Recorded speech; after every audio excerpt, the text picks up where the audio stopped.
The woman is the backbone of the family tree. How hard this must be. I see my baby sister struggling to see her own children being raised responsibly, but some men never bother to stick around long enough to see their own children being raised to be successful and happy. So I give thanks for granting me the gift of my poetry for my mommy, my sister, and the woman who finally became my wife.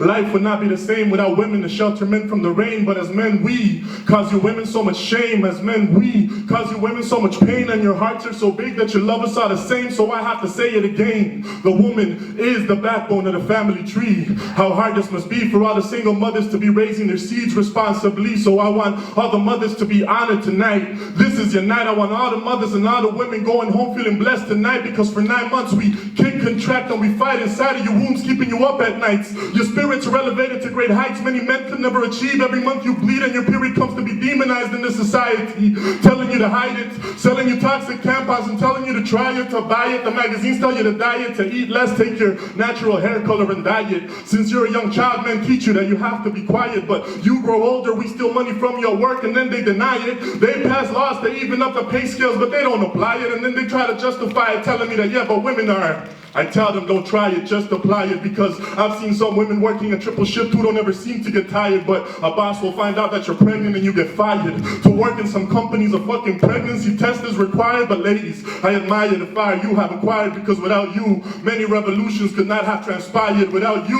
human evolution would have had to retire. You teach us to love, your intuition is a gift from above. The story of Adam and Eve to me was a fraud. She didn't make Adam sin because the apple she gave him came from a tree of wisdom, according to ancient African tradition, where a man could only achieve a higher spiritual position through the intercession of the female intuition. But patriarchy has beaten Eve into submission by creating the sexist tale of an evil woman who drives the male into sin so that patriarchy could prevail. But patriarchy will miserably fail when we start to unveil the mystery of African history and open up our third eyes to receive messages that may be sometimes hard to conceive, such as the story of Adam and Eve. It's really naive.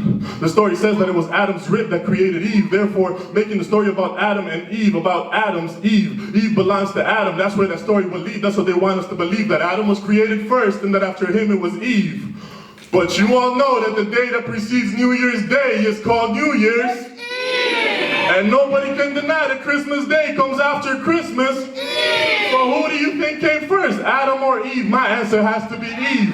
She was created first because she was the one who gave birth to me. But these people are trying to tell me that Adam gave birth to Eve, even though Eve has been giving birth for hundreds of centuries. The story of Adam and Eve is absurd to me. She was created first because she was the backbone of the family tree, and she continues to be. Not as a product of this patriarchal society, but as the empress and warrior that she was destined to be. The woman is the backbone of the family tree.